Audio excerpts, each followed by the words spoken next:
And thank you for being a patron of our consulate. You have never failed to attend any function that the consulate has asked for you. Please say hi to your fellow Kenyans. Yeah, thanks.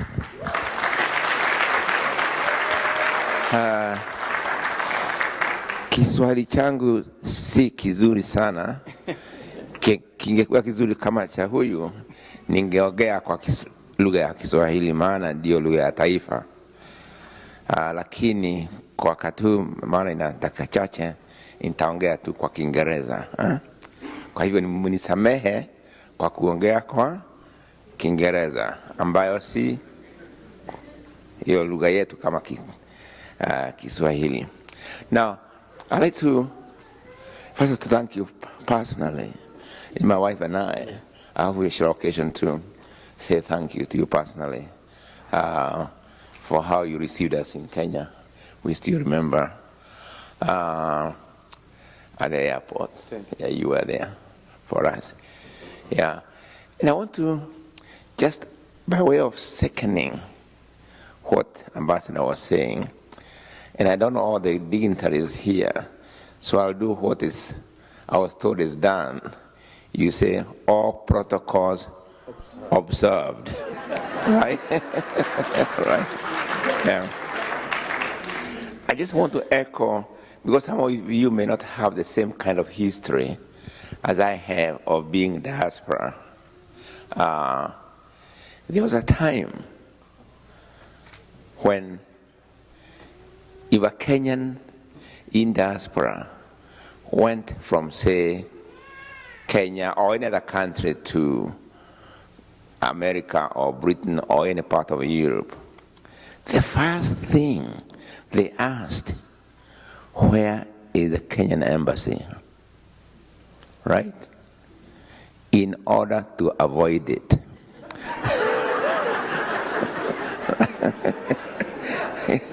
Yeah. So there were actually days when that used to happen, and it's true, and some of you may be aware of it, but those who are not aware of it, it was actually a fact of life for Kenyans, abroad, in relation to their embassy.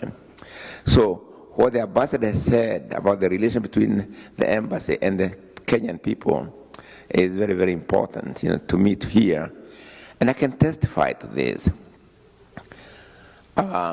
Since, in fact, the change of, or the new dispensation in Kenya, even before the current president, I have been to places like Zambia, Tanzania, and many other parts of the world, sometimes to get honored with honorary doctorates or any other honors.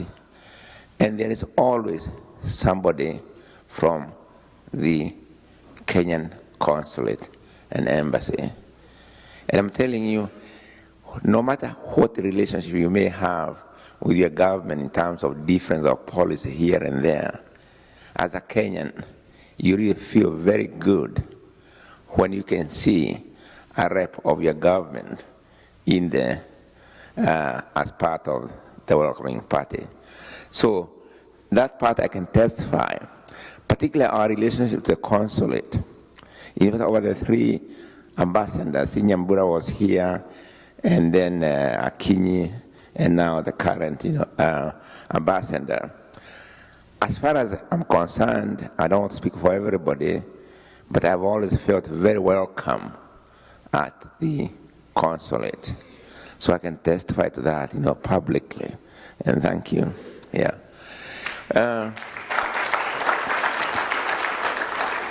I'll just say one or two words because I don't take all your time, and I hope you take that message, and the ambassador is actually here.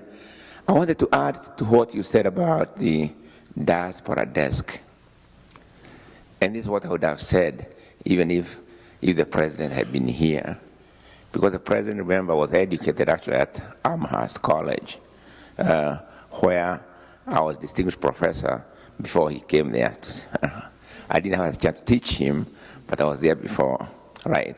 But the key thing is this. If you look at the history of Kenya, our relationship with the African-American community here is deep in our history. It goes as far back as Harry Thuku in 1921. Harry Thuku was actually arrested, not so much because of what he did in Kenya, all that was an excuse, but because he was a key link between Marcus Garvey's movement and Gandhi's movement in India. Okay, and when in 1922, many Kenyans were killed, it's Marcus Garvey who sent a telegram to UK to tell them, you do that to unarmed citizens. In that year's time, it might be different.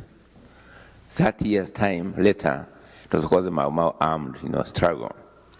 But there were others. Our first president had a very good relationship with Paul Robeson.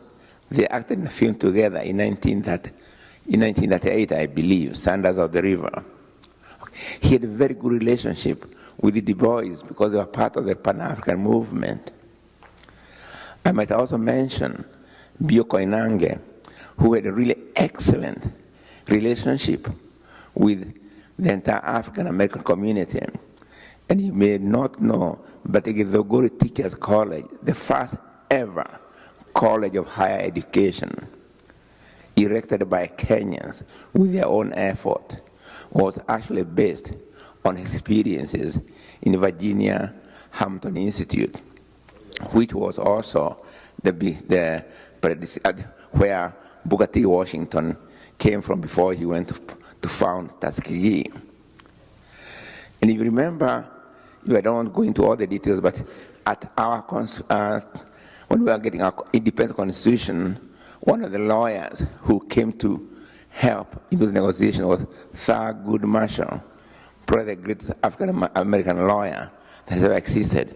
What I'm really saying in terms of the president is this: why don't we cultivate that relationship consciously as part of that desk you are talking about, and try to have linkages with the African-American community at all levels of culture and so on, and make them feel they're welcome in Kenya. That the investment climate in Kenya, there's a lot of money, really, in the African-American community. And I'm sure we can cultivate that history of our relationship to enable Kenya to be a good climate for investment by the African-American community. So that's really what I want to say, and I hope you take that. I am a coffee for a professor. Professor Njeri, I may say it was also my pleasure to have received you at the airport when you had your homecoming.